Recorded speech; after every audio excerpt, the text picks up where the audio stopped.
We want to welcome you to our City Commission study session meeting. We ask that you turn off and silence all cell phones. Meetings are televised every day on Channel 2 at 7 p.m. and at midnight, and you can also view our meetings on YouTube. First item on the agenda, quarterly report, Leavenworth USD 453. Dr. Mike Roth is here this evening to brief the commission.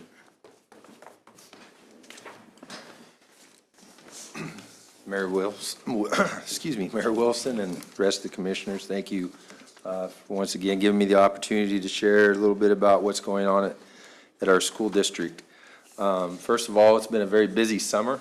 The bond project has been moving right along. We finally caught a break with some of the weather, and we had a meeting today, and in viewing the new intermediate center, classrooms on the lower level are actually starting to form. They have most of the outside ready to start with some siding, and masonry work is going to start in the next 10 days. The new storm shelter at Warren Middle School has been, all the footings have been poured at that, and so it'll continue on.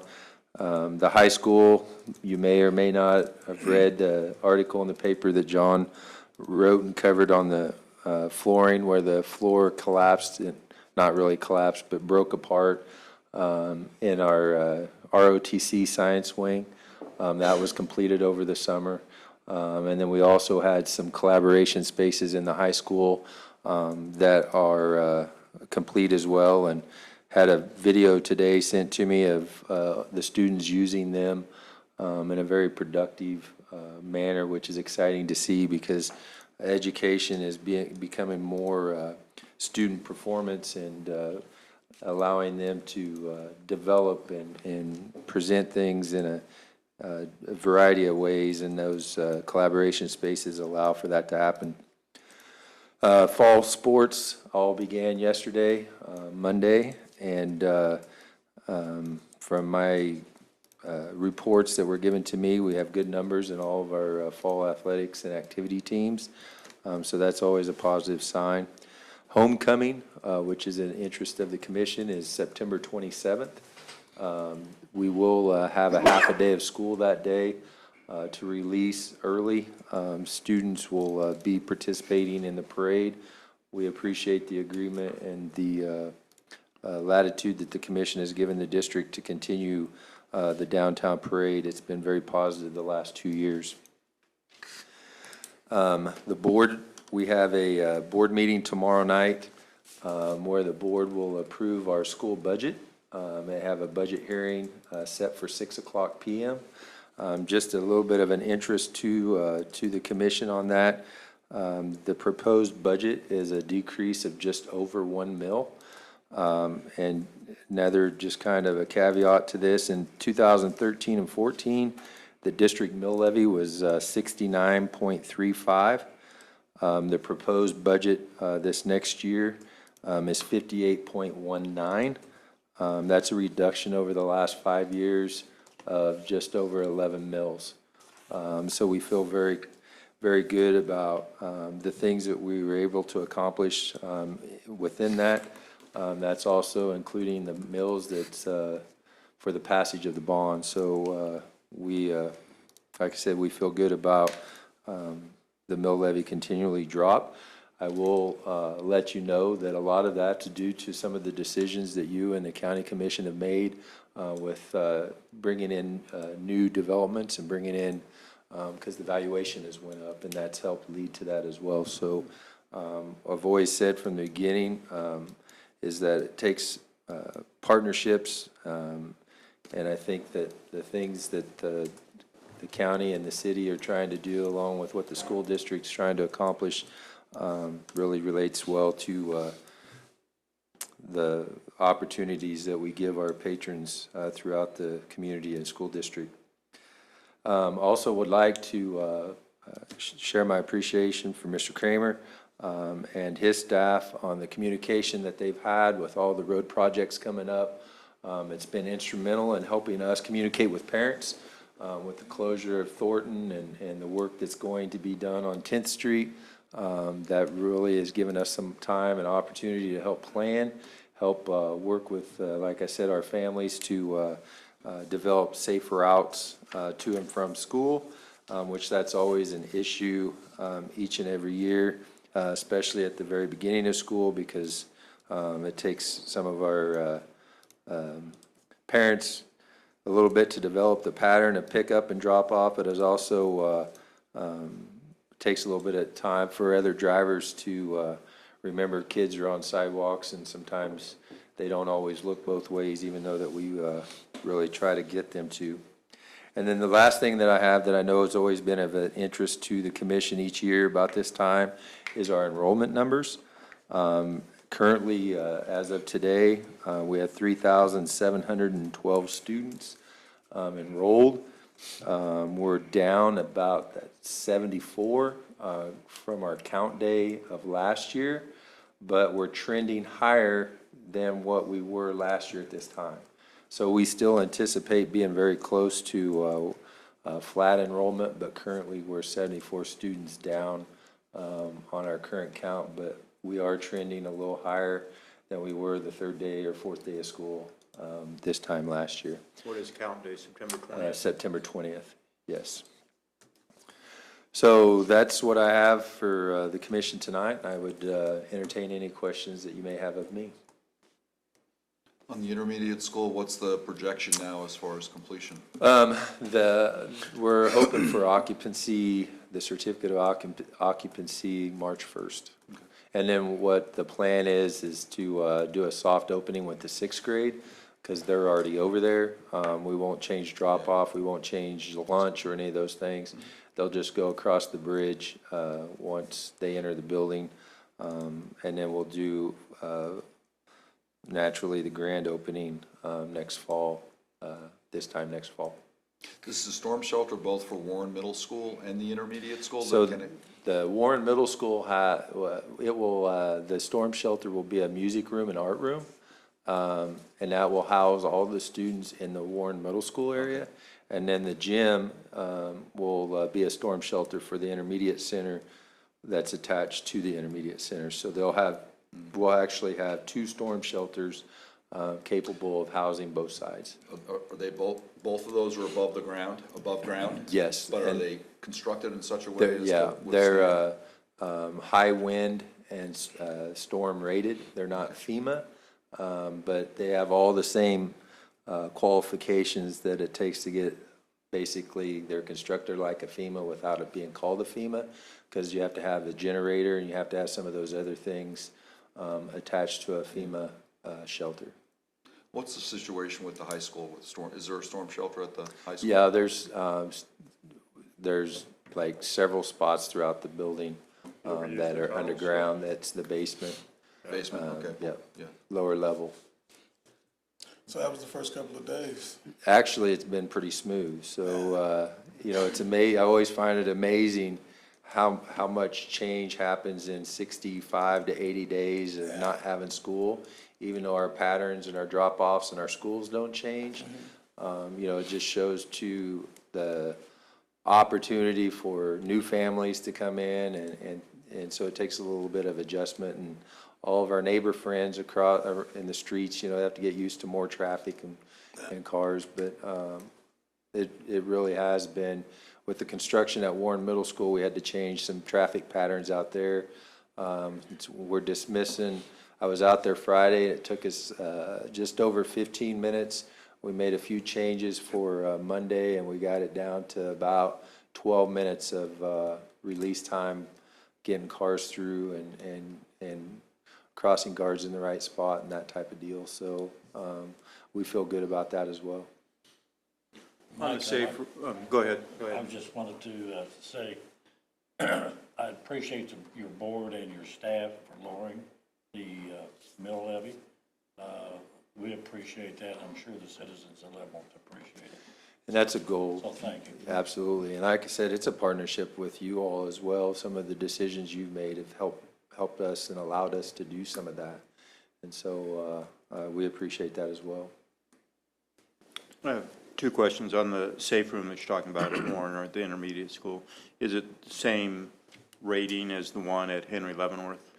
I believe the one at Henry, it was with the FEMA grant when that was being built. Okay, so that has the generator, Right, but it'll and so- withstand an F5, but Right. it's So same strength, but it the doesn't same, have like it's a, the same construction as a FEMA rated shelter, except we didn't add the generator, and so you can't get a FEMA rating Okay. unless you add some of those, and those are pretty, the average time somebody's in a shelter is usually less than an hour. right.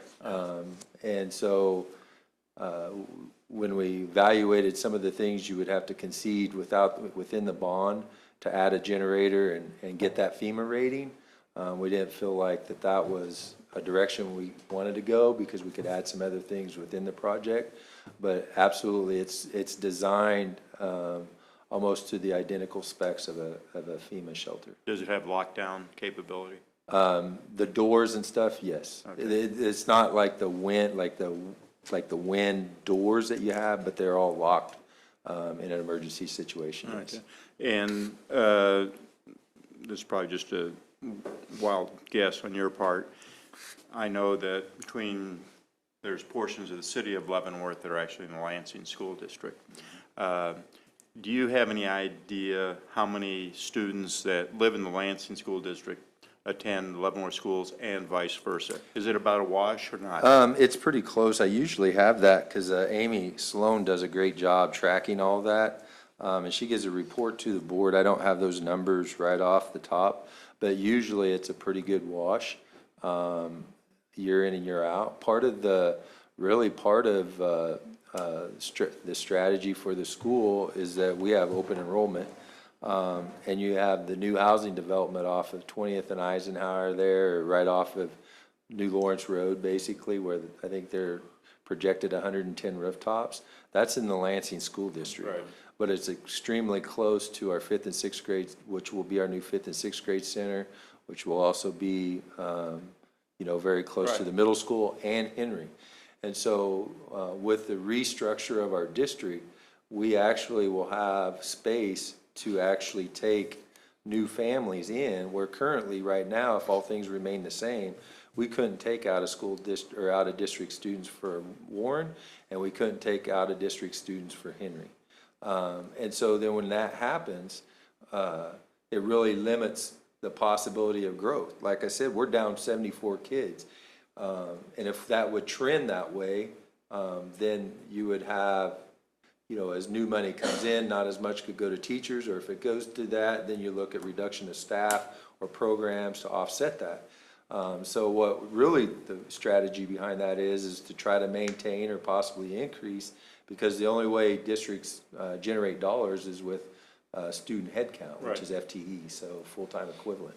Does Lansing still has open enrollment too? Lansing, they do have open enrollment, but I think it's a little more closed than open, if that makes sense. We have a checklist as well. Students have to be in good standing. They can't have discipline, issues. They have to have good grades, that type of deal. And we do a check to make sure that there's no real red flags in accepting an out-of-district student. But to my understanding, and I just heard this last year, that I think that there's a fee for out-of-district students to go to Lansing. Okay. So, but you think if 100 kids go to Lansing that are in the Leavenworth district, we probably get 100 kids that are in the Lansing district that come to Leavenworth. I would say it would be within a few percentage points, yes. I know it used to be that way 20, 25 years ago for Yeah, many and I could years. get that It was about a exact wash. number from Ms. Sloan and share with Mr. Kramer, and he can share that with you. Okay. Does the high school have a new football coach and athletic director? We do. Mr. Vanek, who was our athletic director, has moved up to the associate principal position. And we hired Mr. Kuntz, Mike Kuntz from Pleasant Ridge, to be the athletic director. And then Sean Sachin, who was our assistant football coach in charge of our defense last year, moved up to the head football coach. Good. And we're still considered a 6A school, correct? Excuse me? Are we a 6A school? We're anticipating it. We won't really know until October, because that changes yearly based on enrollment. So we'll have to turn in our enrollment to the Kansas State High School Athletic Association after count day. So like from September 20th, and then we usually get notified right around the October 1st, the first week in October. They set classifications, then they also set all of their sub-state and regional assignments throughout the state at that time. So for football, what, are we 6A or 5A? Football, we would be 6A because it's a 2-year window. Okay. Basketball and everything else is a year to year. And football is that way because it's a 2-year contract. So you have a home away contract I see. during that time span. Yep. Thank you. Any other questions? No? Do you want me to stay here? Yes, sir. Yeah. Next item on the agenda, Leavenworth USD 453 property proposal. Mr. Mayor and Commission, USD 453 has submitted a proposal to the city manager's office regarding the city's interest in a proposal that would grant city property at 10th Avenue Park, which would be sort of south of Warren Middle School, west of the Warren Middle School football field. The district would propose to use that for future use as a baseball and softball complex. Over the last few years, there have been some informal discussions related to that above-mentioned property. Discussions have ranged from a land swap. It may not be public knowledge, but the city does not own Brewer Park next to David Brewer Elementary, to just the city granting portions of the property to the city granting the whole thing. So it's really run the gamut. So the superintendent and I have met a couple times on this, and I asked him to submit a formal proposal so we could officially sort of start talks. Two considerations I wanted to bring up before we have this discussion is the city does have a contract with the Leavenworth Soccer Association to provide practice space. That's really the extent of the contract. I don't think that is any kind of limiting factor to coming to an agreement for the betterment of both the city and the school district. It just says provide space. There is a lot of space out at 10th Avenue Park. There's potentially space at other city parks, but just wanted to let you know that we do have that, and we do currently use that space for soccer practice, but I don't want you to think that that's a huge limiting factor. Also, I wanted to point out that the city's 25-year lease for Brewer Park expires in January of 2020, so that is sort of hanging out there as well. Dr. Roth did submit a letter to the commission that's in your packet, and so we're sort of here tonight really to try to see if there's any consensus on this. If you could make a counter proposal, you could instruct staff to work together to come up with the proposal that maybe both boards would look at, or ask the superintendent questions about the issue. So that's where we are. So what you got? Actually, a letter was sent to our school board from a parent group requesting that the board look at fields that could be owned by the school district. So this is really kind of sparked some conversation, some side conversation along this idea. Mr. Carney, Mike Carney, is kind of leading it for the school board to engage interest from the commission. We talked about, like Mr. Kramer said, looking at David Brewer Park, which you have the tennis courts, you have the bathhouse there and that kind of stuff, so you have an investment already there. And looking at land right around our middle school football field or just west of that, to add up to one full-size game baseball field and one legal-size softball field that would be owned, maintained by the school district.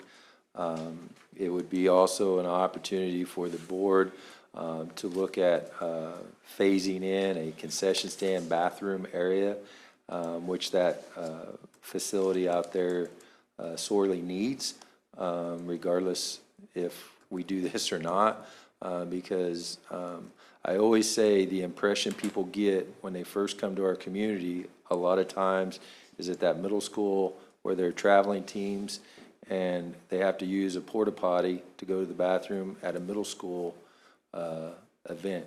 And it's been something that's kind of just been on my radar because of that. I think that, being able to add, eventually add concession stand and permanent bathrooms would also open up the opportunity for use for soccer practices and things like that, which also will give an impression to our youngest families that we do care about those types of facilities and opportunities for kids. And so when I approached Mr. Kramer about this, it was under the direction of seeing if the commission would be interested in any or part of that, and then possibly see where it takes us. Now, are you looking at the fields close to the football field and the other side as well too? Or just this one side with the football Originally, field? originally, prior to my being here, when they were building Warren Park, they put together kind of a master plan of that whole west side, which they had some preliminary drawings done from an architect, excuse me, that actually had 4 fields out there. Our need, or the need that the parent group wants, is an opportunity for a competition baseball field and a competition softball field. And that was what the letter presented to our school board basically requested. They feel like that they have support in helping fund or build or stage those fields in. And, it's hard to go get drawings or those types of things if we don't actually own the land. Yeah. Because from a school standpoint, we can't spend capital dollars. It's against the law to spend capital dollars on property that we don't own. And so, anyway, so there was a lot of moving parts. We do have 2 practice fields that our maintenance team and grounds built just on the southwest side of Pioneer Career Center that our kids practice on and use on a daily basis. I will tell you that Kansas City, Kansas Community College has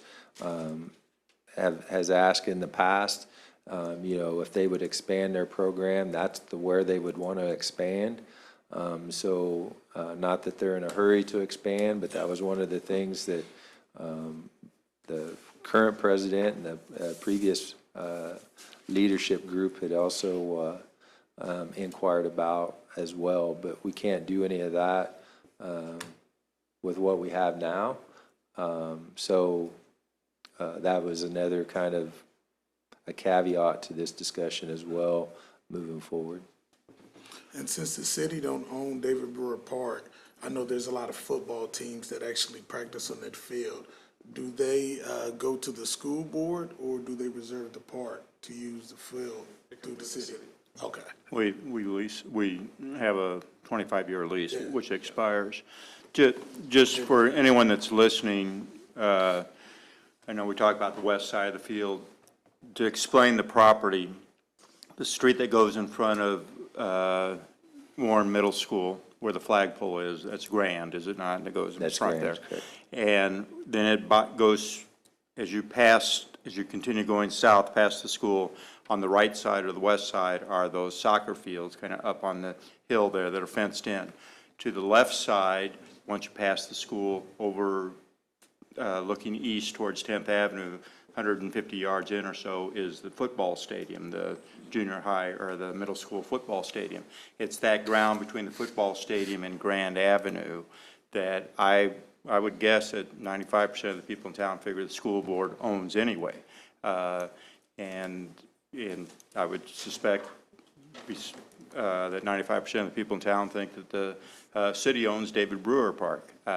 It makes great sense to me that this swap happened. I know Mr. Carney has been talking to me about it for a couple of years. I've gone out there with him looking at the property.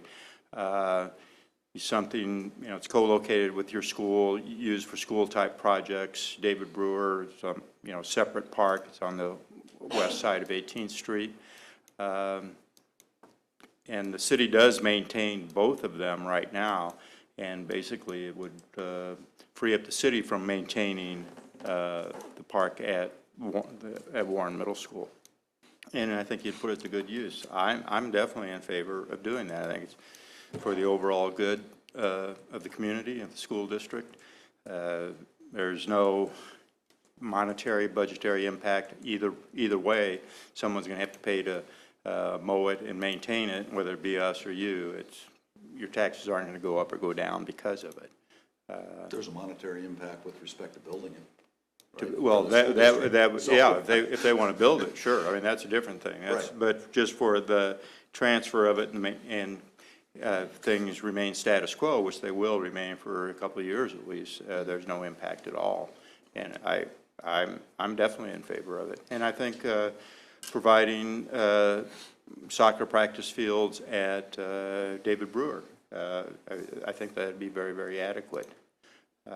So I don't see a negative on it, especially if you plan on, at some time in the future, building bathrooms, concession stands, et cetera.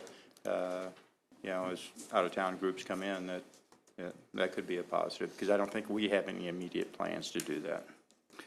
I have a question in terms of the, kind of just be interested in the motivation of the parents group. We know we've had over at least the 2 years that I've been on the commission some tensions with respect to the 20th Street Sports Complex and the baseball field in terms of, what time it opens and enough time for the baseball team to get ready for their games, et cetera, et cetera. And I think, what is it, $50 a game or something as far as the rental fee to the? No. Not The for school district. Okay, so my big point is, and you talk about, in addition, this complex, the one that you're, thinking about at the, in the Warren Middle School area, would be eligible to serve as a host site to area high school baseball, softball playoff competitions and youth baseball, softball activities, which is great, but the community has made an investment in the 20th Street Sports Complex, a pretty significant investment. In fact, we didn't have any extensive discussions, but we have talked about maybe,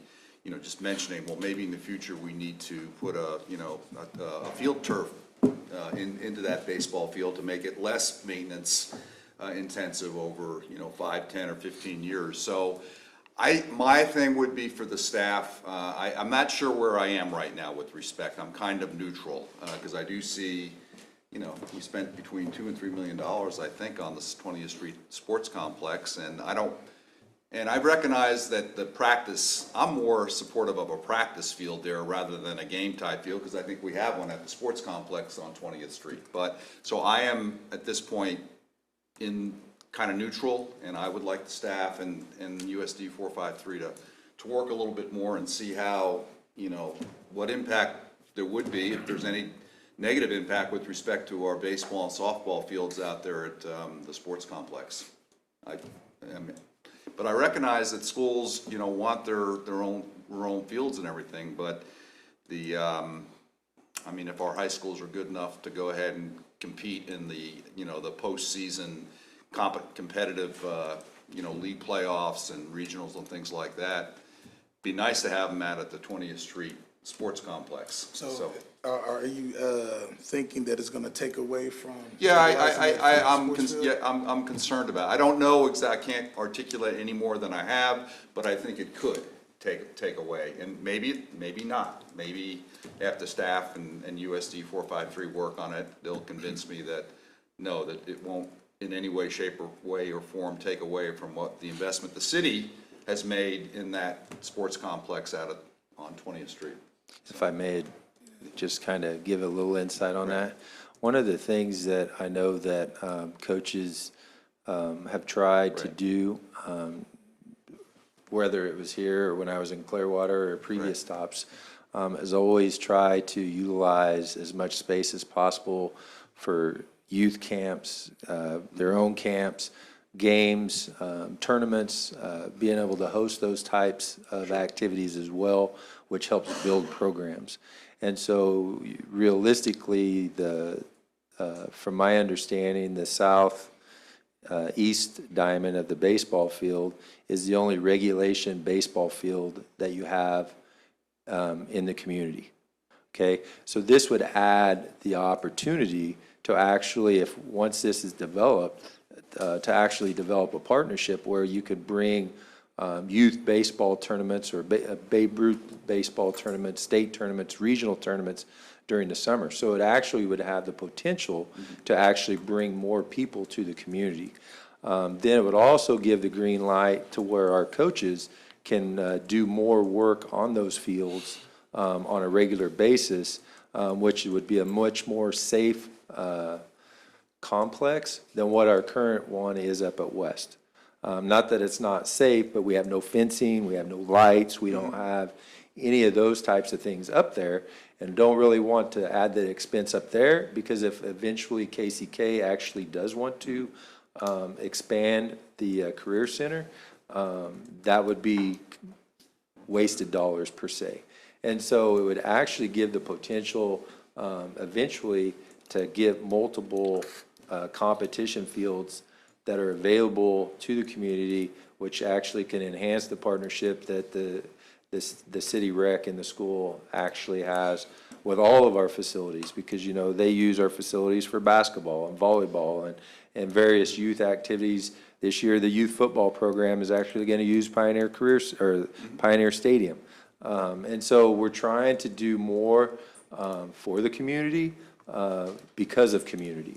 And so I hear where you're coming from, and I just want, you know, and those are very, very good points. I would just like our staff to absorb that and see and come back to us with, those are very, very good arguments. I am concerned about what I said. I won't repeat what I said, but I am concerned that we may be in competition with one another, and we do have a very, very good sports complex out there at 20th Street, but I'm also very want what's best for the students and the teams that belong to the district. So just kind of want the staff work to be done and set up some decision criteria. And once again, just kind of let's see where we are. Yep.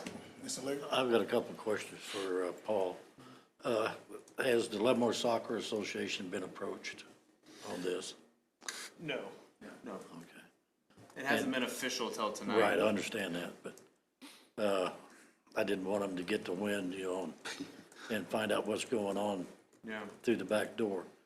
And we do not have a contract with them, is that correct? No, we do have a contract, and the But we contract. don't specify. Yeah, it says shall provide practice space, I Okay. think is the full extent of the language. Yeah, and we're confident that, even without this, that we have sufficient practice space, maybe even a little better practice space, but yeah. And then this one is for Mike. If you do, we say, yeah, let's make this trade, and the trade takes place, say this fall, how soon are you expecting to build something? And could the soccer stay until you do? Yeah, I mean, it's going to be it's the same thing for, you know, the middle school as well, for PE classes and things like that would be utilized for that until it starts getting developed. You know, if this land acquisition, and this is just me kind of thinking forward, we would need to bring the attorney or the architect on and engineers, do soil samples, all of that, get a cost analysis of what this will actually cost, then present that back to the school board, because this would be, you know, this wouldn't be part of the bond, this would be part of capital projects. It would be probably have to be phased in over a couple years, as far as probably do the construction of the fields, then probably come back and be able to add lighting, then add the concession stand. So you're probably looking at a 4 to 5 year window completion. before it's actually takes away from, you know, the 20th Street, you know, games would have to be played before dark. You know, there's a lot of things that still, understand. the logistics of it would still have to be worked out, and the financial piece would have to be worked out as well. But it's basically just a starting point of, do we dive in or do we not? Do we look at, you know, different options with the city in regard to, you know, current facilities, those types of things. Okay, thank you.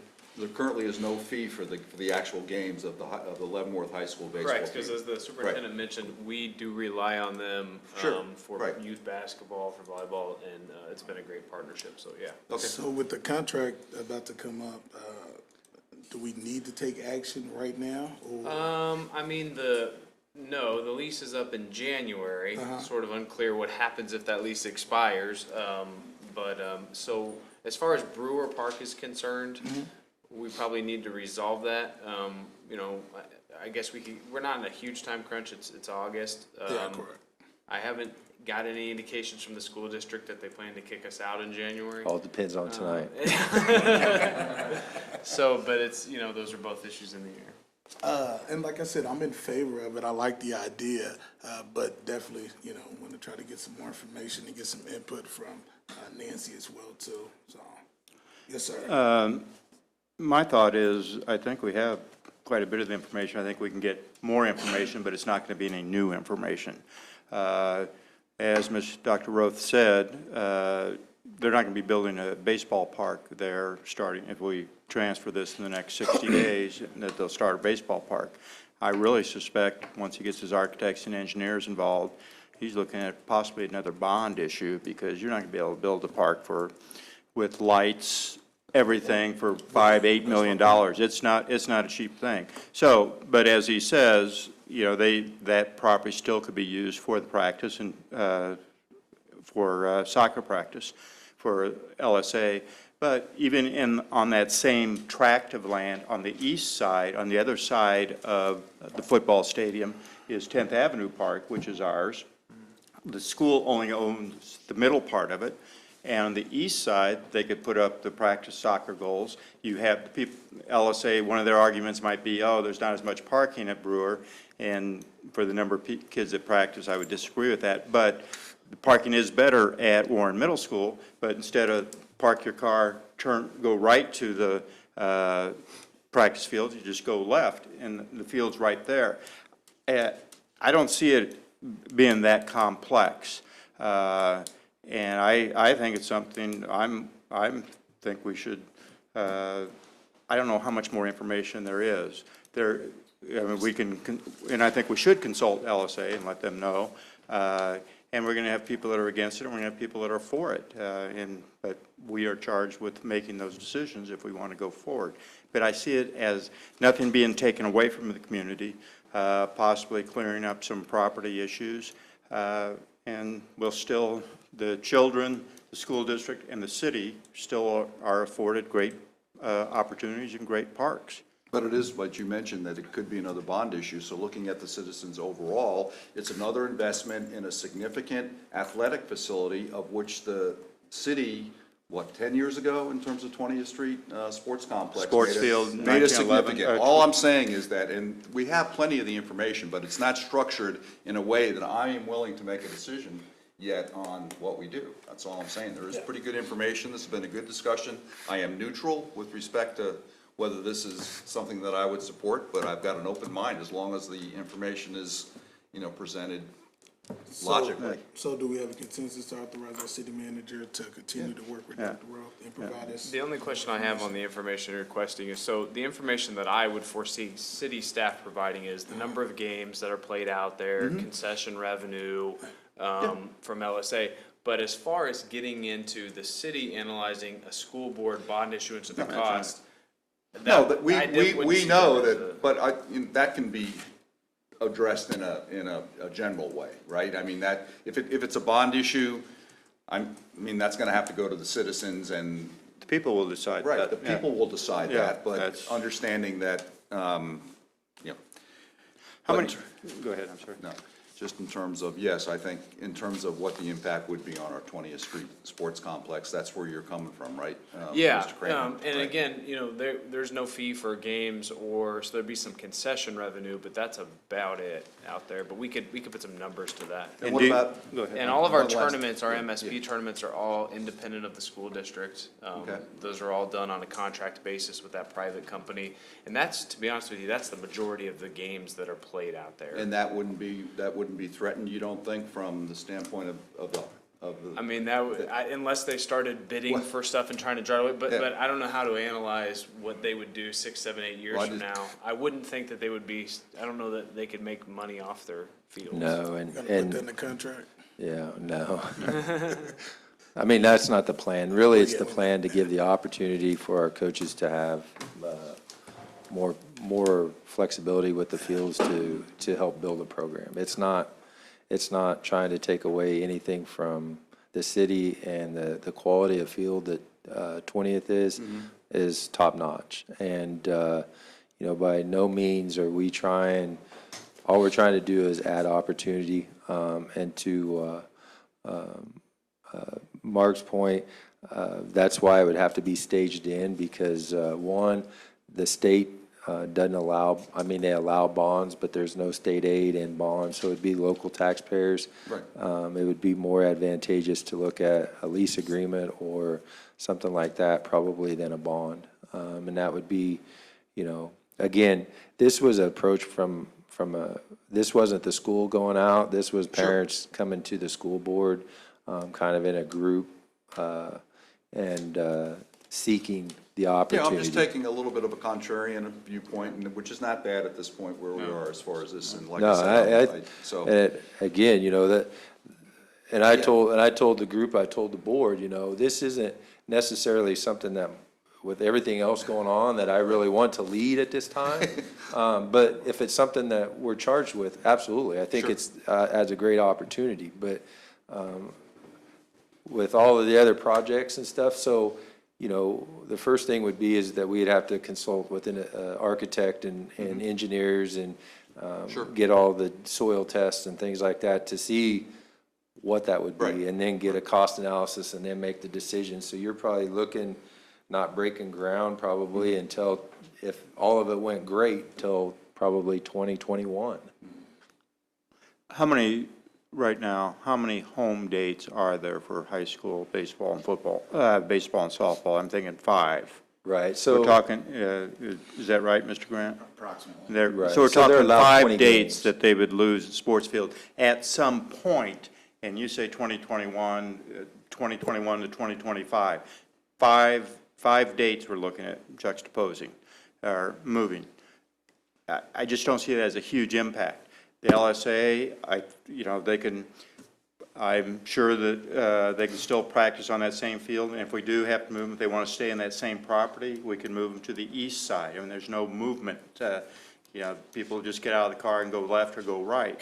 I think they use that east side now. I'm sorry? So I think they use that east side. Yeah, now. but for the practicing, they don't have 20 practice teams going at one time. I think one or east or the west side is sufficient for what they use for practicing. I could be wrong. We'll ask Mr. Grant. I know he's chomping at the bit here, ready to talk.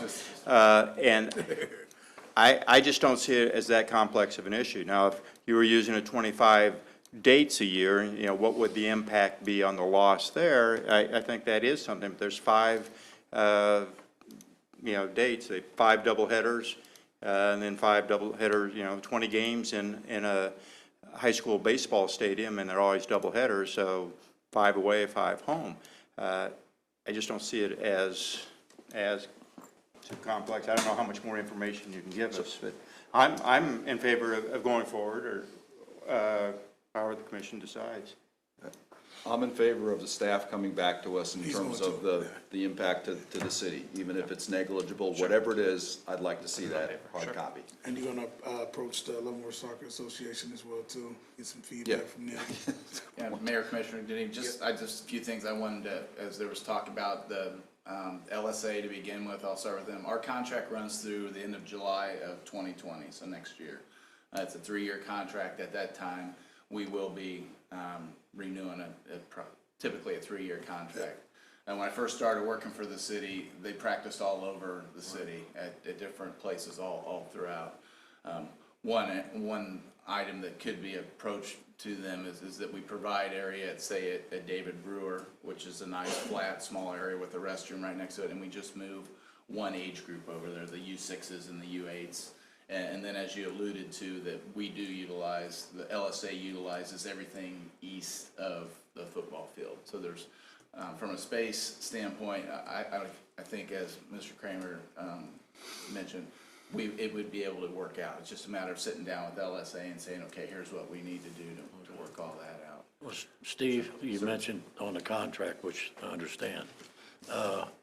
Does that cover the practice field as well as the regular field? Yes, that sir. we developed? So it does cover the practice also? Yes, it covers the practice areas, and it's very ambiguous in the terminology. It says will provide adequate practice space in and around the 10th Avenue Park area.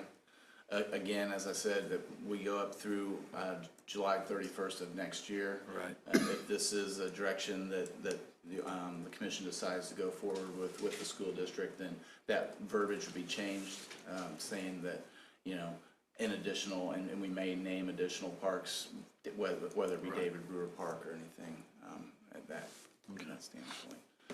The other one, you guys talked a little bit about the tournaments out there and MSP and whether that would interrupt at all. The baseball tournaments at the site are in the summer.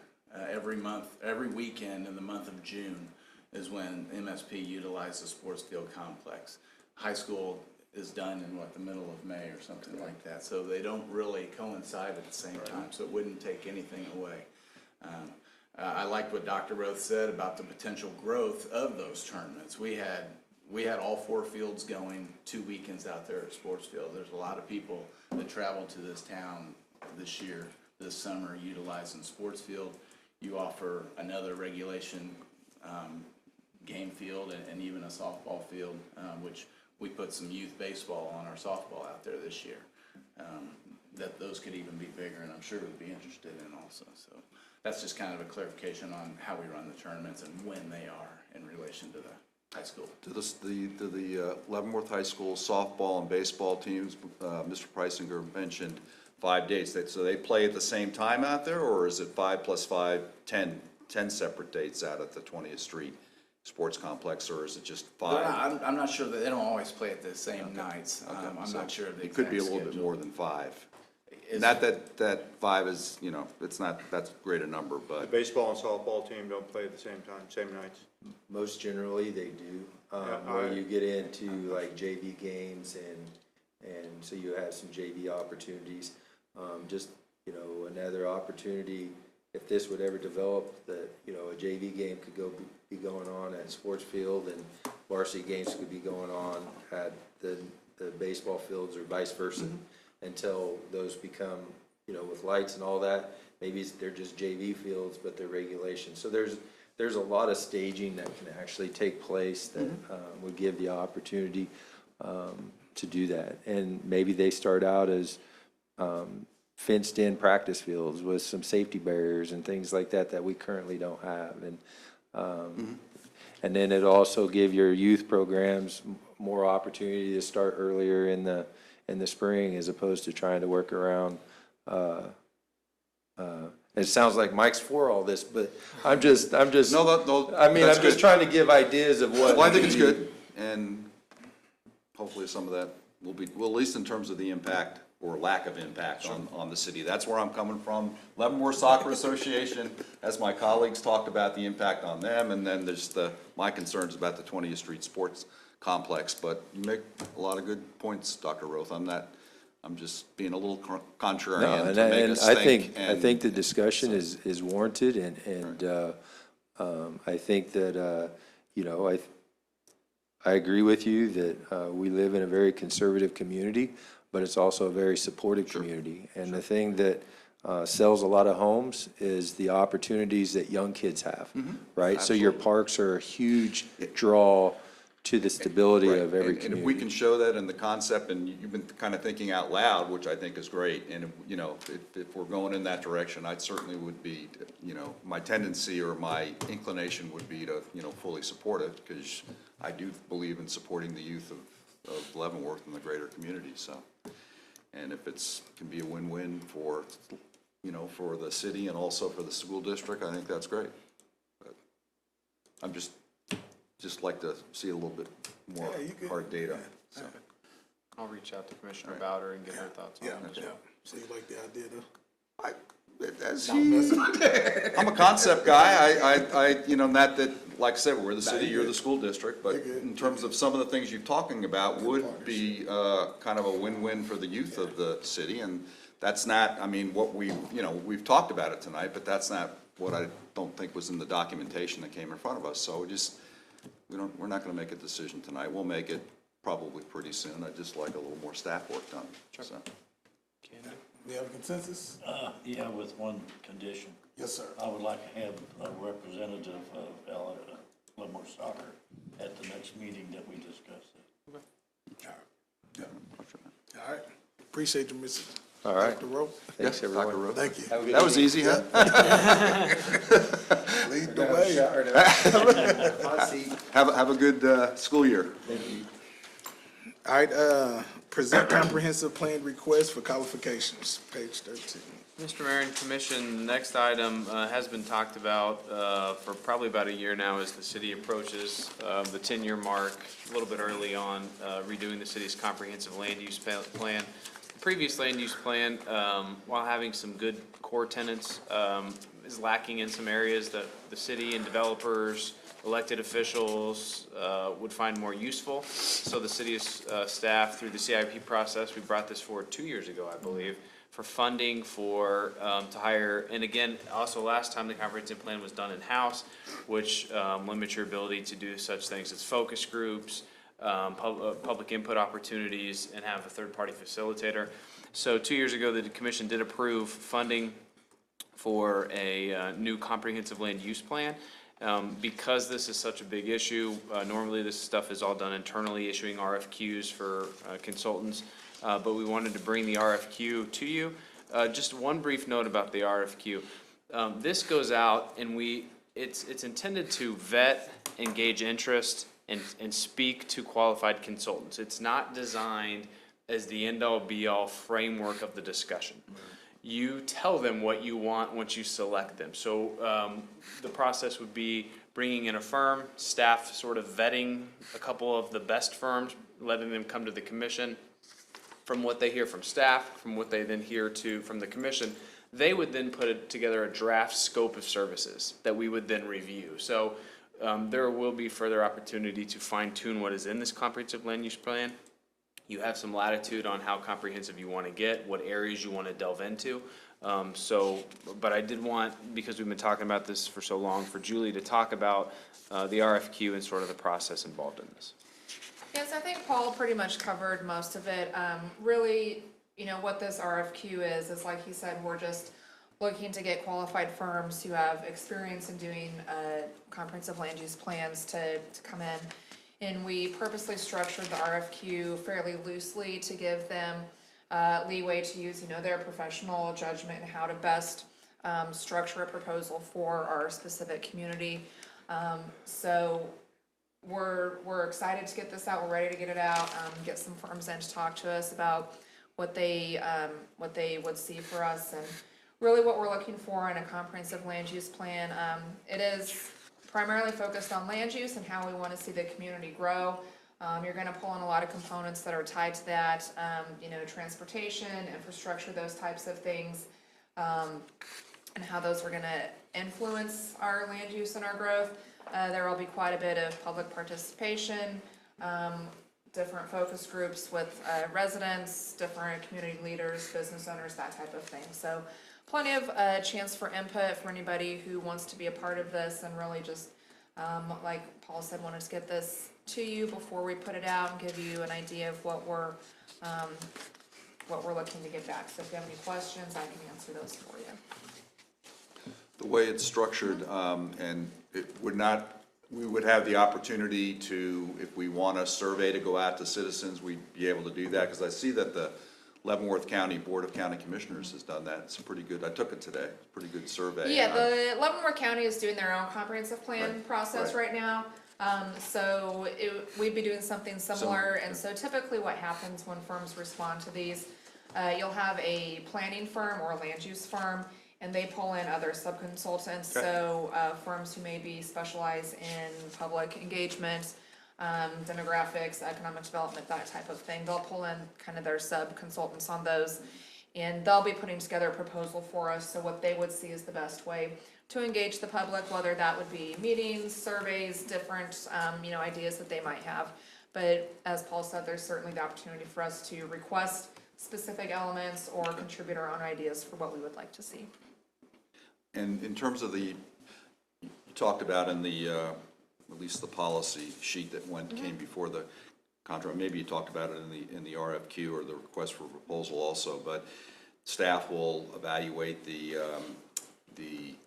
proposals of the various contractors, maybe choose in their mind the top 3 to come and present to the commission. Right. In the final analysis, how would, we can listen, we'll listen and everything, but between subjectivity and objectivity, how would we make a decision, in terms of, just gut or? Well, we haven't really, fine-tuned that yet, so when staff evaluates it, we'll have a list of criteria that we Right. evaluated on. Right. I would anticipate that we'll do the same for the commission.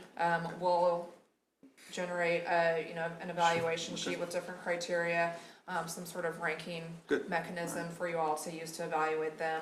I'm not sure if it'll be score-based or Sure, so- we'll get into that. What we usually do at the staff level for any kind of design project or any kind of project like this is we'll put, familiarity with similar projects or work with similar cities, qualifications, references, experience.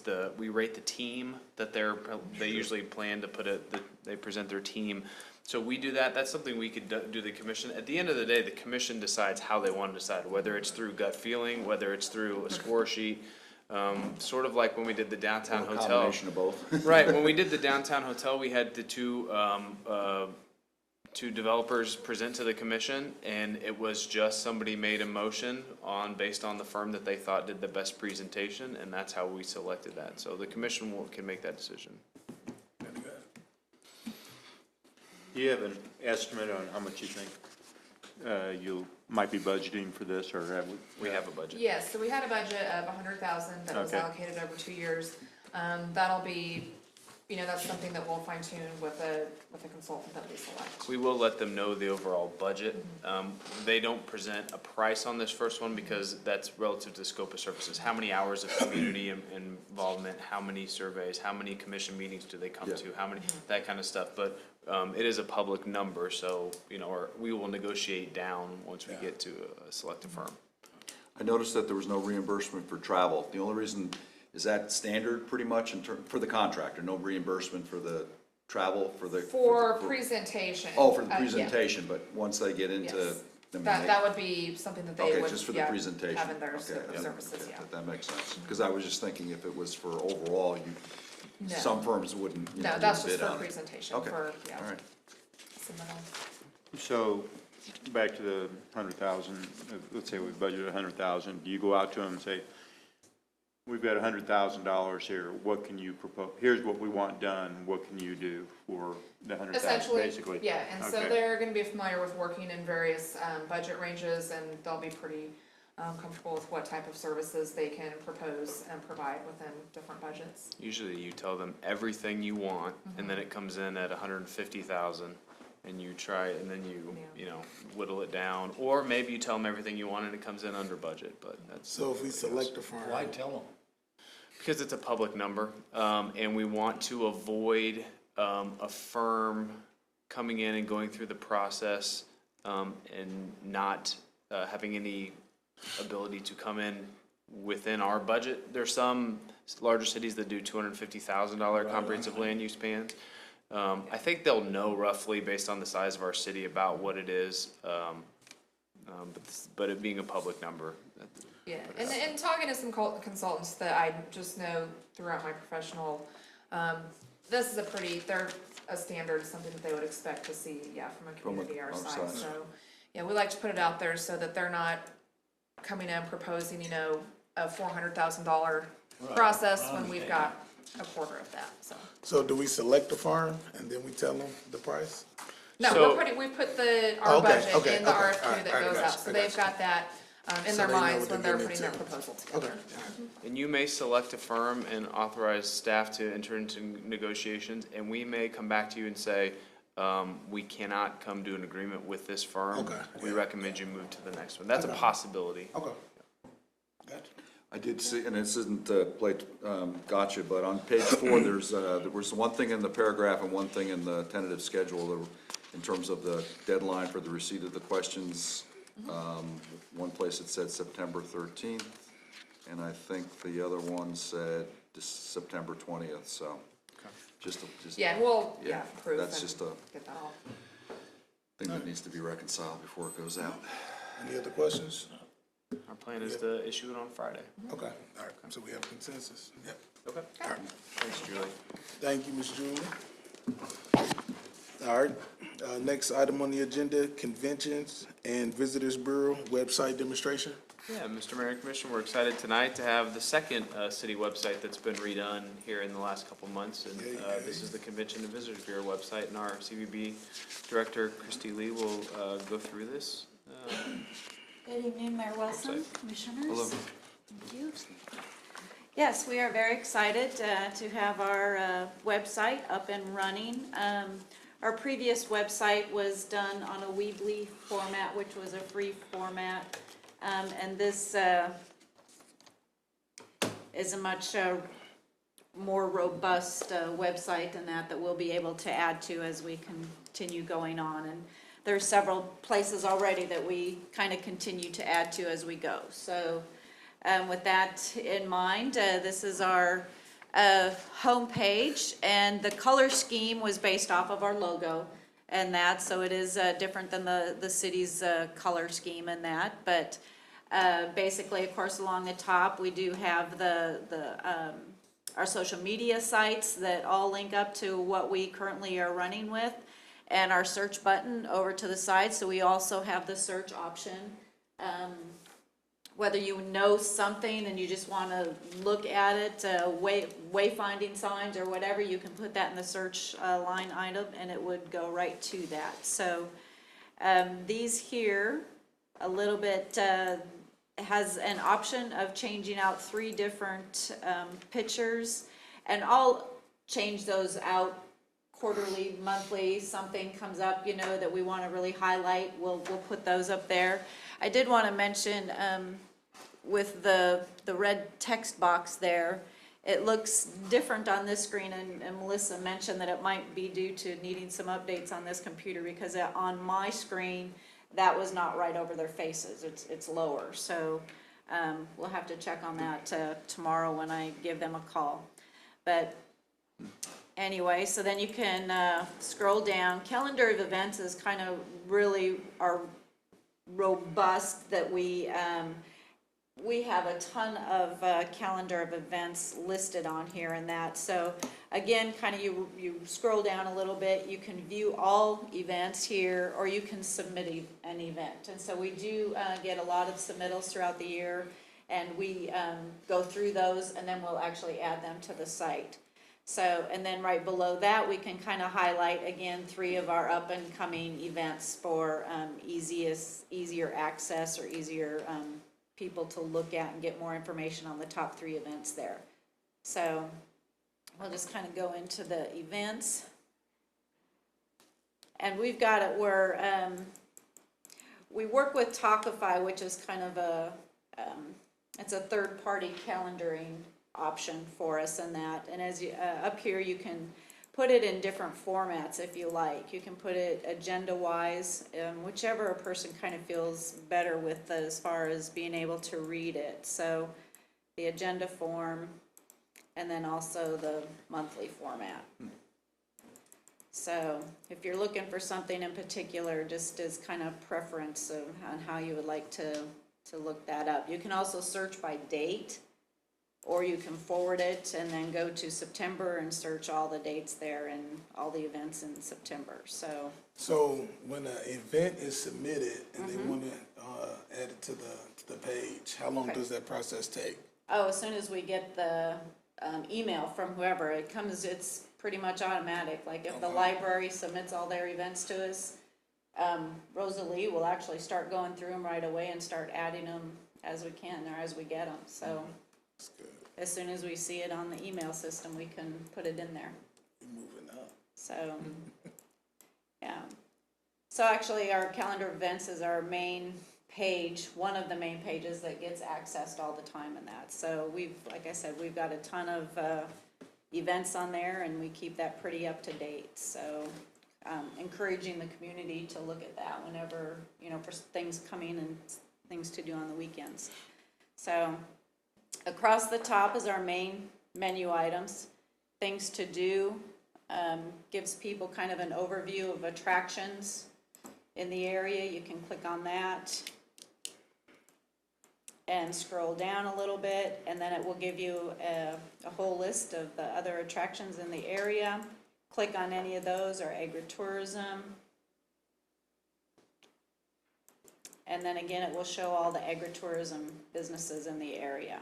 And then it will also, you can click on their websites, you can go to their websites, get more information on them. We also pull out Fort Leavenworth specifically, and it lists all of their attractions, our wayside tours. It kind of has a map there and all the locations of the kiosk systems, and then also it will kind of give a description of Wayside Tour 1 and where at on the map it's located. So golf, recreation, kid-friendly, our shopping. Downtown is actually built on their directory system. There's a ton of shopping in the area and that, so we did break it down into a couple different categories there. So boutique and retail, you can click on that. And then it will cluster the little yellow dots right downtown where all the businesses are at, and you can scroll down and it starts listing the businesses there. And then you can also do the Google Maps over on the corner to get the directions there. It'll list the phone number, a little description of each business and that, so. Church services, nightlife, again, our events are, also on our events page, we do have a direct link to the public library activities, the Leavenworth Public School athletics calendar, and then the University of St. Mary's athletic calendar. So if somebody's looking for something specific to schools, they can just click right on there and go right to their calendars. Our lodging is broke down by hotels, motels, bed and breakfast, and our couple of camping areas that we have in the area. So hotels, click on that, and it takes you to the hotel page along with all of the listings there. You can just go right to the Fairfield Inn and Suites page. You can also, if you click on the book a room, it goes directly to their book a room site. It's not there's options where you can also do, and we may do that at a future date, but you can insert a widget that keeps track of it on your site, that if anybody's using your site to book a room. Doing it this way, it kind of takes them right to the hotel, and we can't really keep track whether they're booking the room through us or getting the information through us, other than on our Google Analytics. Hopefully underneath the page where it would say hotel, you could see how many hits you got on that page, but whether they actually booked or not, you couldn't. Right. Whereas with a third-party widget, they'd be able to tell you that. But you're able to track the traffic, the hits on the website, right, for overall? Hopefully. Yeah. We're still working through some Google Analytics things with the websites. But is that the goal, though? I mean, Yes, that's the goal. I would think that this new and improved website would generate more, more people coming to it, but be Yes. nice to have that, information as we Right. go forward, so. Right, I agree. Restaurants, again, we've got that listed in all the different categories in that. It's set up similar to, basically similar to how the shopping is set up. As far as it goes to their directory, the little yellow dots, you click on those and it will tell you which restaurant's located at that location. And then you can scroll down and see more of a description on that, the map where it's located. And over here underneath travel tools, we have an About Leavenworth, about the CVB, Historic Leavenworth, our blog, which is something new. We did have a blog on our old page, but this format's a little bit better, I believe, where it kind of lists all of the different blogs, like this one was submitted by Crystal, Jeff and Crystal Bryant, who were actually some travel writers that we had in at the beginning of the year. And so basically when we host travel bloggers or writers or that's going to be a component going forward that they have to at least submit some blog to us that we can use on our website. So we have several on here from the different bloggers and travel writers that we've worked with over the past. And then on the side, as you can see right to the right, there's different categories of those as well. So adventure, eat and drink, experience, history, and shopping. A lot of people just like that, be able to look something like that up and get an insider's view on a great place to go eat or something like that. So some of our other tools, neighboring communities, transportation services, pet-friendly information, weather, and then also on our other menu, we've got meetings covered, the catering, family reunions, a list of wedding events and venues, planning a meeting, and then a request for proposal, so they can go right on this website and they can fill out the information and send it to us, and then I would know to call them back and help them, or hopefully land the convention, and they will come to Leavenworth then. So we also have group travel covered with group tours. We have itineraries listed on here. 1 day, 2 day, and 3 day sample itineraries for them to look at, with totally customizable, and that's what we try and stress to the group tour operators, that these are just examples and we can pretty much put anything together that you want to do while you're here. So, and then media as well, media requests, request a packet of information from us. They can visit our photo gallery. And we've broken that down, and this is the area where I said that we're continually adding photos to and upgrading it and that. So we have photos under each one of those that a media person could just click on it and use that photo for whatever story they were writing about. And then again, the about line item, I think I kind of covered that in this line item, and then also underneath travel tools, just because it gives people kind of a second area to find maybe what they were looking for. We do have the penitentiary and the USDB on here. That happens to be one of our second top, or sometimes our first most accessed page. So important that we have this information on there. And again, when you click on any one of these, and see, like where it's overflowing there, it doesn't do that on my screen. So Sure. This is a little off. It's not normally like that on the other computer, so I'm not sure why it's doing it on this computer. But anyway, so click on one of these.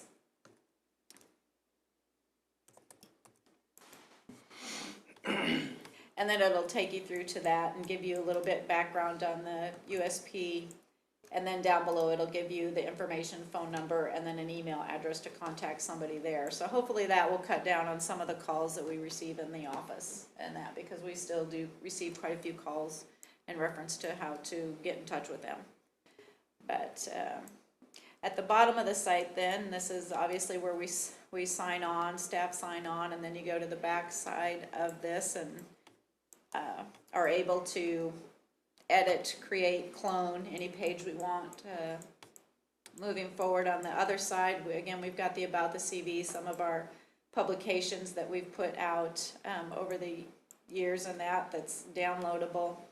The Melissa Etheridge Tour brochures on here, the Riverfront Community brochure, our Wayside Tour brochure, and then others. Our Tourism Advisory Board is on there, our staff information is on there, and then our 2 annual reports that we've done in the last 2 years.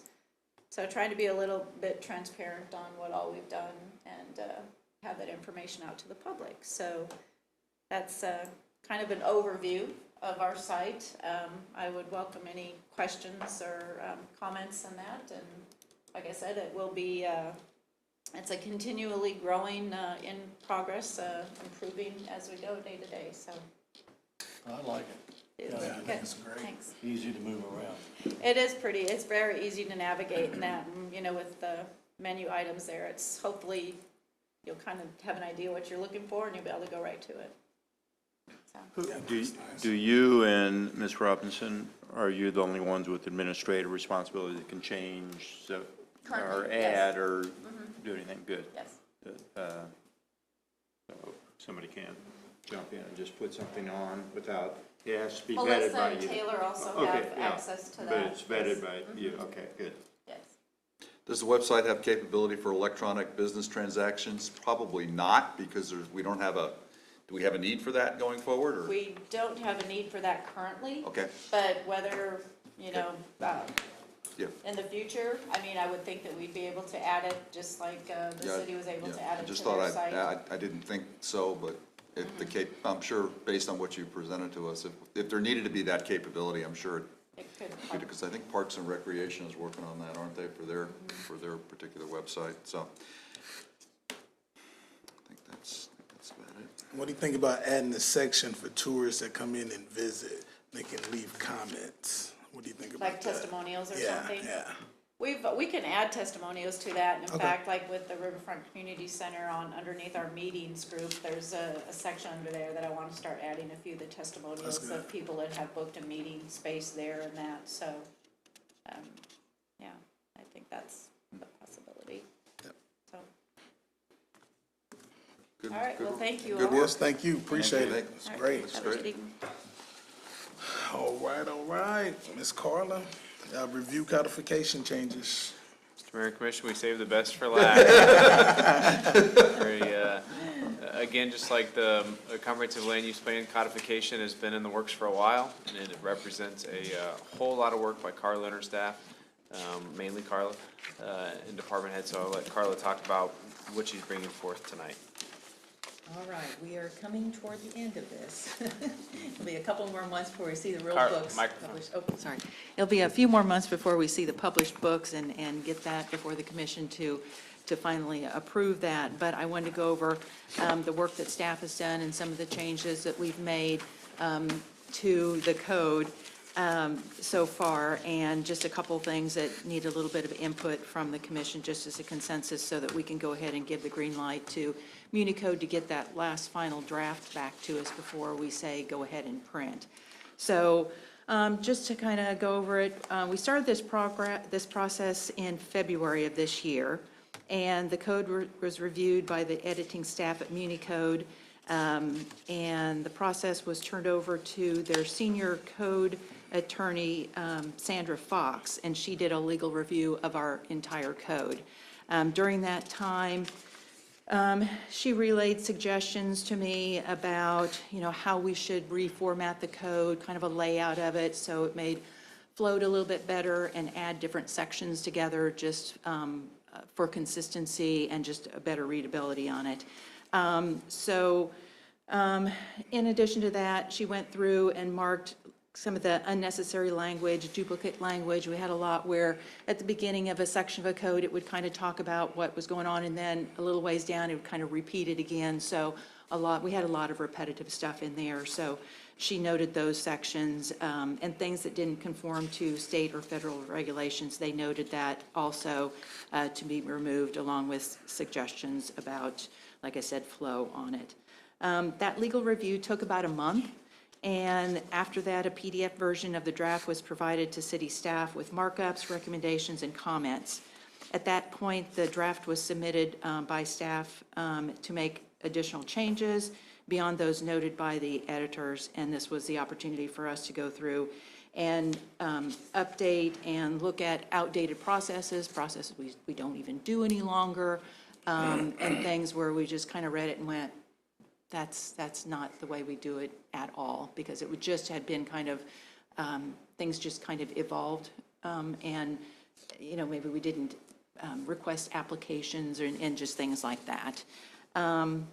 So over the next 6 weeks, staff reviewed the draft and made edits, discussed sections with the city attorney, the city manager, and when we had an opportunity, we would bring a chapter to the city commission that we amended in full, such as the alcohol chapter that we did, the vehicles for hire, and the parks and recreation chapter. So if it was something that we felt like we could touch and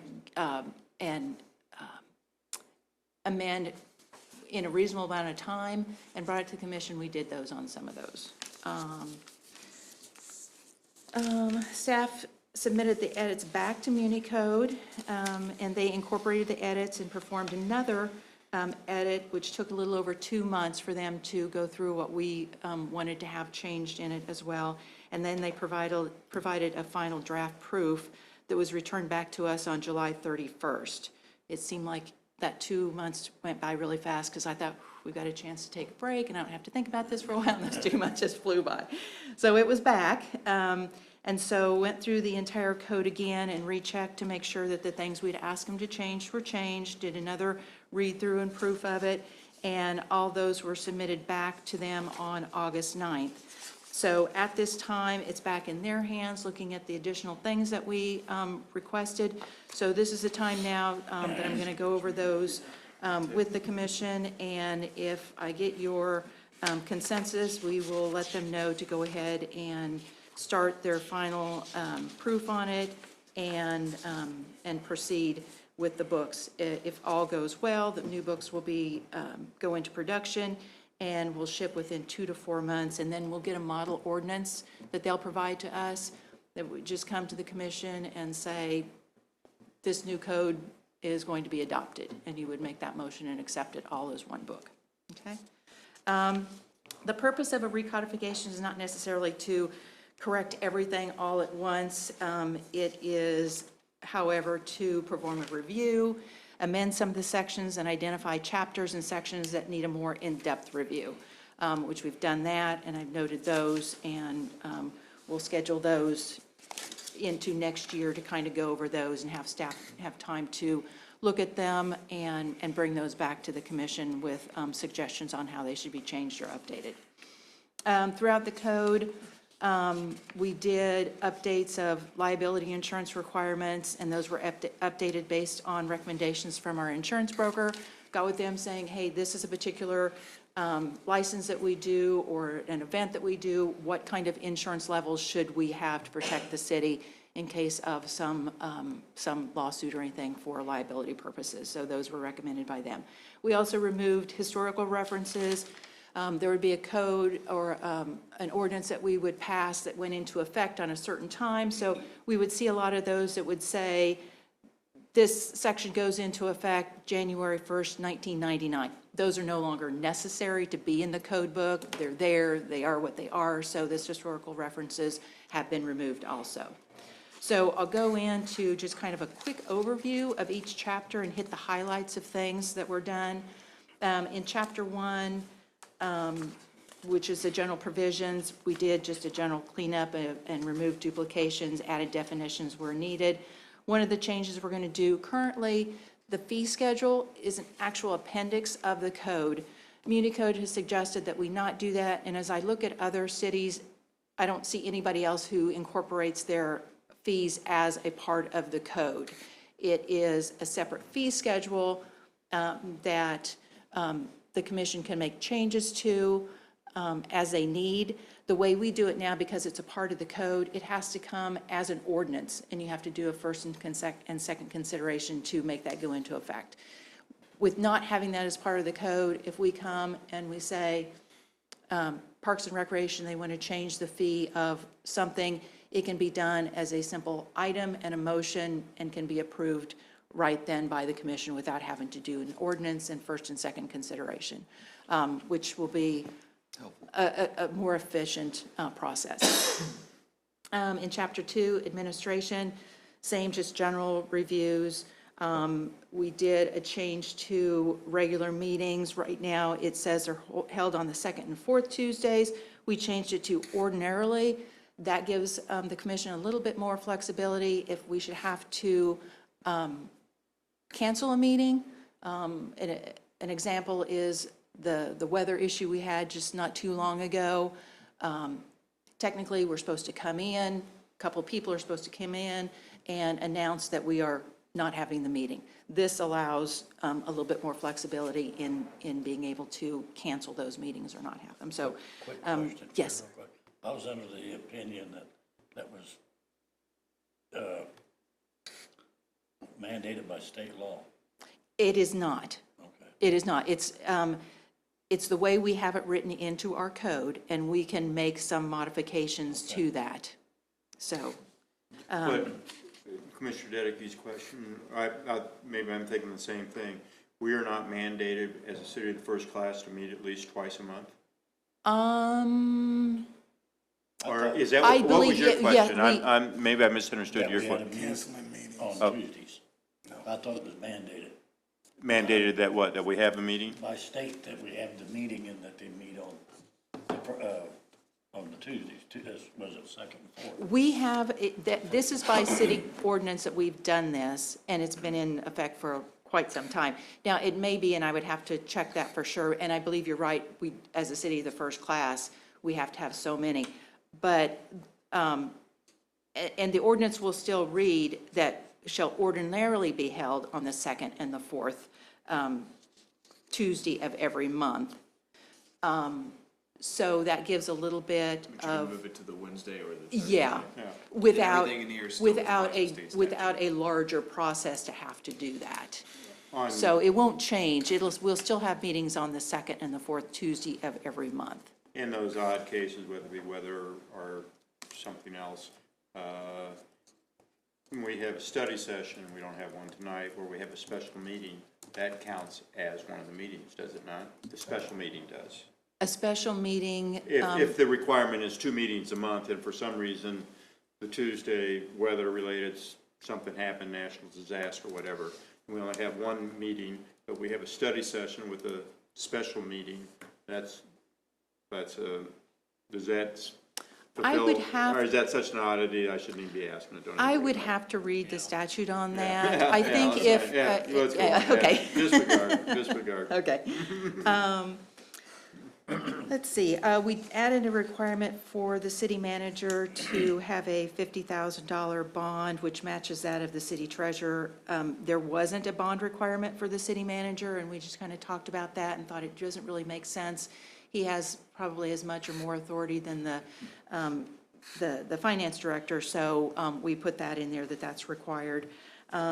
Anything in this article that spoke about employee benefits that was specifically written into the code, we removed those because everything, we adopt the personnel manual, which talks about employee benefits or employee processes. So we still had a few of those sporadically in the code, so we removed any of those. Removed an article related to the Firefighters Relief Association. No reason for that to have been in the code. They're a nonprofit organization. They have their own laws and constitution. So really, it had been in there for many, many, many years. So it was time to remove that. There was a section on boards and commissions where we had the Port Authority listed in there in an article of the code. Again, that is a mutual agreement between the city and the county, so no reason for that to be part of our city code. In Public Improvement Fund, that was removed, not necessary and not required. We have a separate process through the CIP. So this really hadn't been followed in many years. It was one of those things where we kind of came up with a different process, and this was just never really removed. Every odd chapter then is reserved so that if in future years we have a section that we want to add, we can slide those in different places. So chapter 4 is the adult businesses. We did a general cleanup of that. Some of the commissioners may remember that we did a cleanup of that chapter, which also included massage not too long ago. And we kind of left the adult business alone and kind of left that separate, knowing that we would come back at some point. That section is not in bad shape, but it could use a little bit of tweaking. But it was just more than I thought that we needed to come back to the commission during this time frame. So that'll come back just to tweak that a little bit more and bring it more in line with kind of the more modern way to deal with adult businesses. And we don't have any right now, so there's not really a real rush on that, but we will at some point.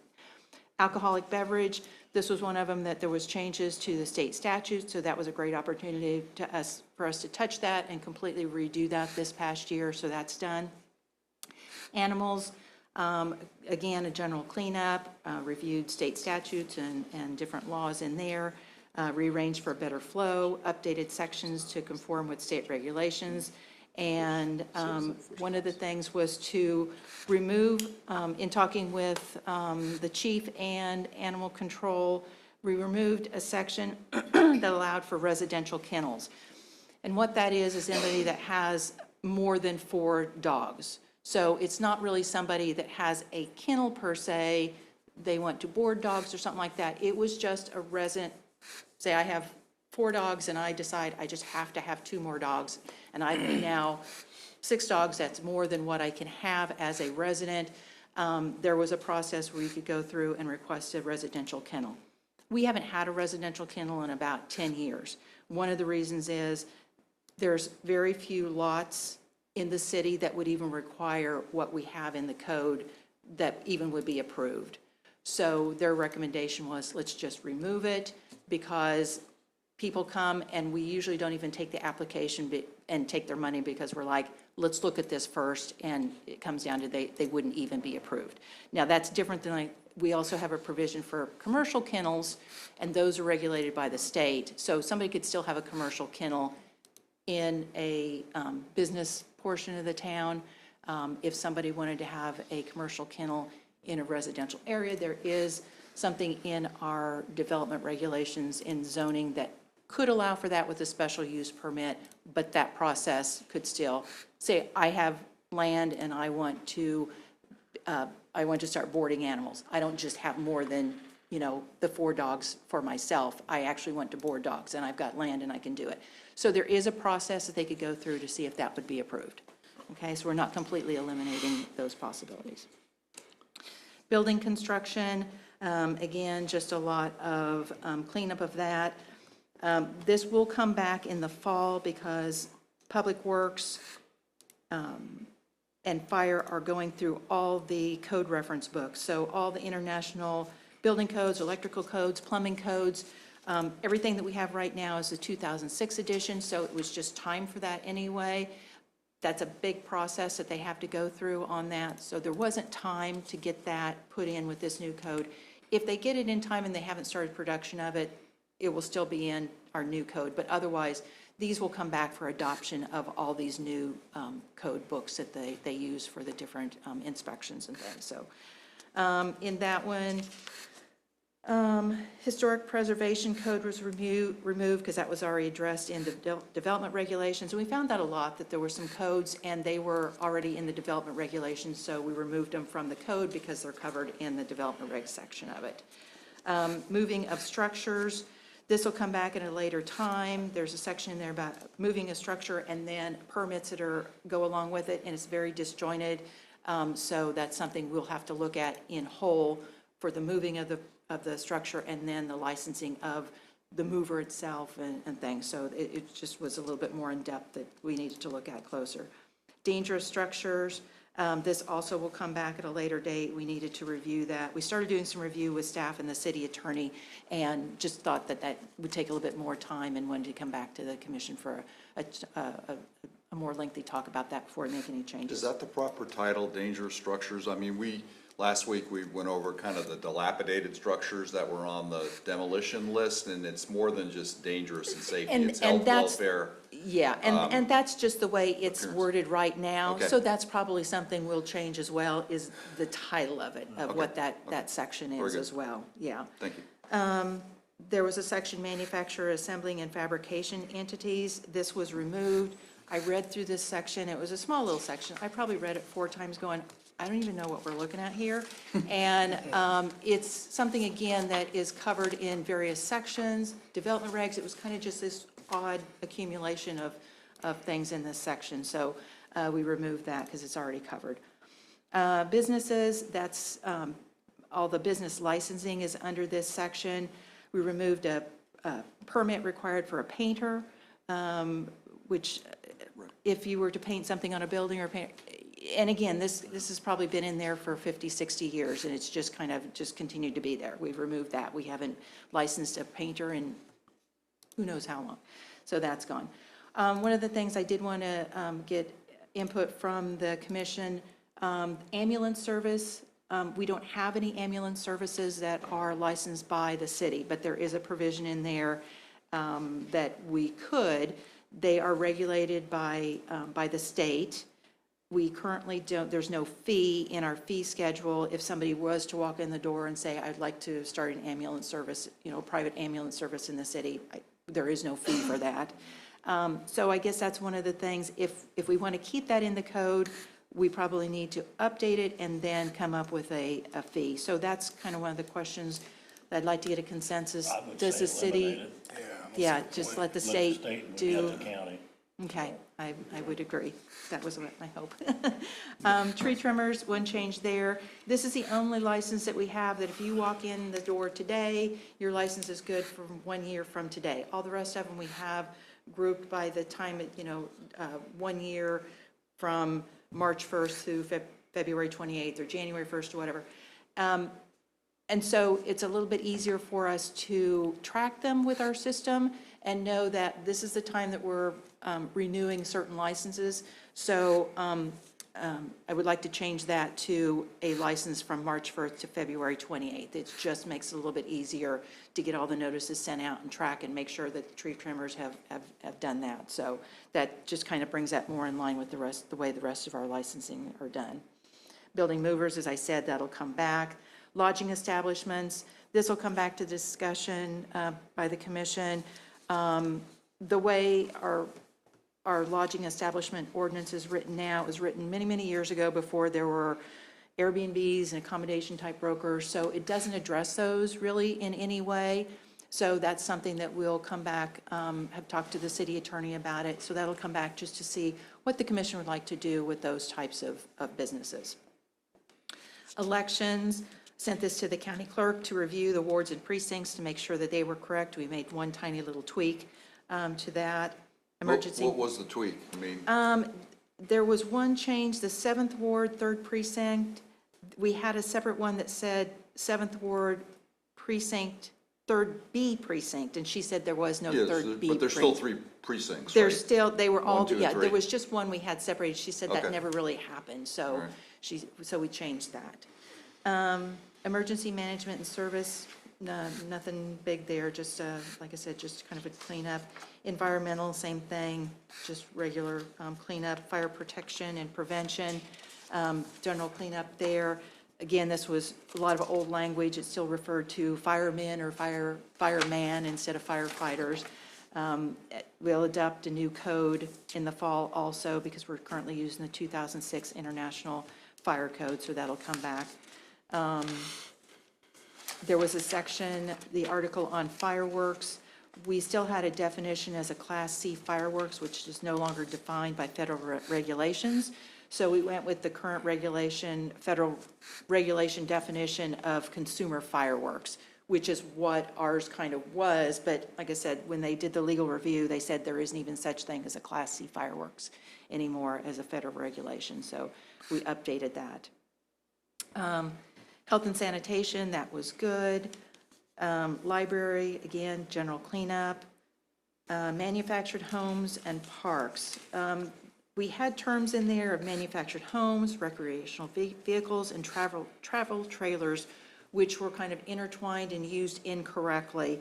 Staff did some cleanup of that language, and this chapter is in conflict with the development regulations and zoning as it is right now, so that's going to take a bigger rewrite and look at what is already in the development regs and what really needs to be in the code. This also covers trailer parks or mobile home, I don't even know what the correct terminology is, manufactured home parks, I guess it is now. So we'll bring that back to look at also. Nuisance, again, general cleanup. The editor suggested that we review this to bring it in line with the State Noxious Weed Act, which we will do at a later date. Ms. Hurley and I did a general cleanup of the junk on property section to conform to what the state regulations are and what our current practices are, but this will come back again after the codification for a little bit more in-depth review of that. Offenses, this is the UPOC section of the code, which is updated each year anyway, so that's good. Parks and Recreation, that was a new chapter, just approved by the commission in June. Peddlers and solicitors, that was updated in 2018, so that was good. Planning and community development, did a cleanup of that. There were some sections regarding areas that were already covered by the development regulations, so we cleaned those up. There was some references to the Planning Commission and their budget. There is no budget for the Planning Commission, so we removed those. solid waste chapter, general cleanup, stormwater management. That's a pretty new chapter in the code, so not much to do there. And then streets, sidewalks, and other places. Removed a lot of old language in this one. This one actually, I found a little humor of some of the language that was still in there on that one. Did a general cleanup of that. This one has a driveway construction permit that's in the code, but there is no fee associated with a driveway construction permit. Right now, Public Works just issues it, but there is no fee. It's a little bit difficult for them to track and everything, so we've suggested that we may want to associate just a small fee, $10, $20, something like that, just to, because someone does have to go out and inspect that after the fact, and that's generally with those types of permits, that kind of covers that fee of the inspection of it. So that would come back with a request to maybe add a small fee to the fee schedule at some point. There was a section that addressed that talked about the Street Address Review Committee. That's no longer a committee, so we removed that. There was an article that was previously entitled Parades. We've changed that to special events because there's more than just parades now. There's runs, there's walks, there's different things like that. Sound trucks was a separate article. We've incorporated that just with nuisance and noise. There was a chapter 44 that was entitled Telecommunications. Sent that over to the city attorney to review because there was just, again, a lot of old language in there.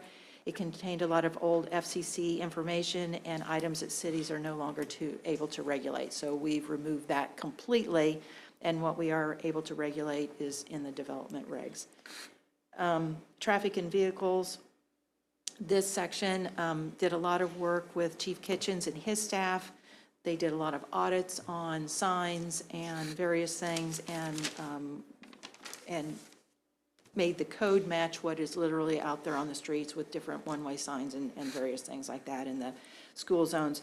The school zone section, though, it's going to need a more extensive audit and update by the police department as far as I guess there's some inconsistencies with how far school zones are from certain sections in the street. So we've got that identified, that they'll do a further audit on that and bring that back and get those cleaned up. Removed the railroad section, since the city really has no authority to enforce anything that the railroad does. It was in our code, but we would never have been able to do any of that. And again, it was in there and had been there for a long time, so that's removed. And then the last one is utilities.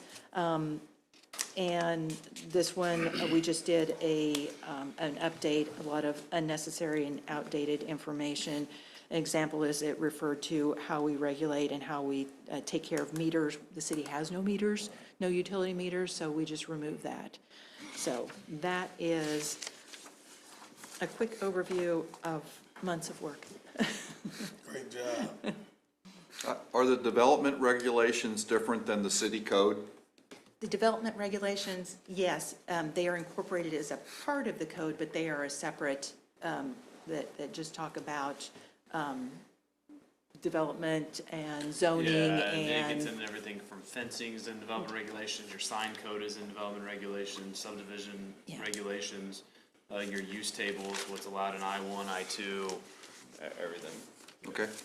I saw somewhere a reference to, is printing really necessary other than maybe a copy for you, the city manager, or I'm just wondering, We because it have- mentions printing copies, Yes. but, we still will print a few copies, not like we did. We used to Right. print like 40 copies. yeah. So I went out to city staff, all the department heads, and said, seriously, how many do you need? How many times do you ever touch a book? Yeah. And we're going to reduce it down significantly. Good. So Because we have a there, great website and internet. Our new website is designed Right, around exactly, okay. codes. That- yeah, Yeah, yeah, that's it's good to hear. designed by the code people. So we will probably, I don't have the final count, but maybe 10 copies is all we'll have. I wouldn't do any more than that, so. Yeah. The other thing was, going forward, this has been a really great, massive effort, but in going forward, I mean, we're gonna do this in little, like, maybe have a little different, because it was a while since this had been done. Yeah, It was 20 necessary, but you gotta take it in chunks going forward, right? Yeah, 24 years since it, Okay. a full codification. Muni code suggests that every 3 to 4 years, you have a legal review of your code. And then a total codification more often than every 24 years, but a legal review every 3 to 4 years at a maximum. Because there was a lot of still old references and, You mentioned that to us Yeah. before, yeah. yeah, Good. so we got those cleaned up. We don't wanna wait 24 years. We don't. The other thing was a good chapter on stormwater management that's being added. Do we need anything on wastewater treatment or wastewater management, or not? No, all of our wastewater activities are regulated by KDHE. Our stormwater is the program that we put in place. Okay, So we do right. that each year when we submit for our permit for wastewater. Okay. All right, that's all my questions. Maybe you mentioned this at the beginning, and I didn't hear it. There's many chapters that says reserved. Does that mean no change was required, or? No, they just left chapters that will be reserved so that in future years, if we have a completely new section of a chapter that we want to Okay. add to the code, then we've got a place to insert them in different areas. They try to keep it alphabetical, so Okay. we'll just kind of insert it in wherever we might wherever need it in the fills- future. Okay, you just put a blank every 3 or 4. Okay, thank you. Quick look at state statute, the cities of the first class required to meet no less than once a month. So we only required to meet one time a month. Appreciate it, Ms. Carla. Thank you. Do we have any other comments among the commissioners? Mr. Dedeke? No. I just want to reinforce, I know I've said it many times, just the importance of code enforcement. You know, it's a very important part of the city. We still have property owners and rental property, landlords that do not take pride in their property. I would submit that, I'm grabbing a number here, 90% of properties that have criminal activity, I'd say 95% of them have code issues. Not all code issues go to criminal activity, but if we take care of a lot of code issues, I think it can cut down on some criminal activity. I talked to some citizens today at length about a property in their neighborhood, and they live in a nice neighborhood, and a lot of people are trying to keep it up, and there's property owned by a large landlord in town, and the property is lots of problems, cars parking all over the grass. They say on weekends it's worse because they think they're gaming the system. And there's a lot of criminal activity, in their opinion, that goes on there. And these people are fairly streetwise. I don't think they're necessarily imagining that. So just the importance of code enforcement, and the more beef that we can put into our code enforcement, I think is better for the entire city. I know that we do have 3 code enforcement officers, and there's always turnover in those positions, but I respect what they do, and I hope that we give them the tools to continue doing what they're doing and doing it stronger, faster, more efficiently, and that the courts take action stronger, faster, and more efficiently, too. That's all. I do have a comment on your comment, Go ahead. Commissioner. I disagree that it's totally renters. We've got just as many homeowners in this community that are letting their place go to trash as there is. Oh, no, if I said it was just landlords, no, I did not mean that. Okay, if I stated that, I didn't mean that. There, are, certain landlords that take much less pride in their property, and I think we know who those are. But there are also people that own their property that take zero pride in their property, and it becomes a cancer on their neighborhood, becomes a cancer on the entire city, destroys home values, and just makes people, in what they've spent their lifelong quest to have a nice home and have, neighbors that just tear it apart. It's very sad. I agree. Only thing I just wanted to say is, happy birthday to our Commissioner Preisinger. Thank you. Turned 50 today. 29. 38, 38. Happy birthday. That's a good caliber. I don't have anything. Nothing? All right, if there's nothing else, meeting adjourned.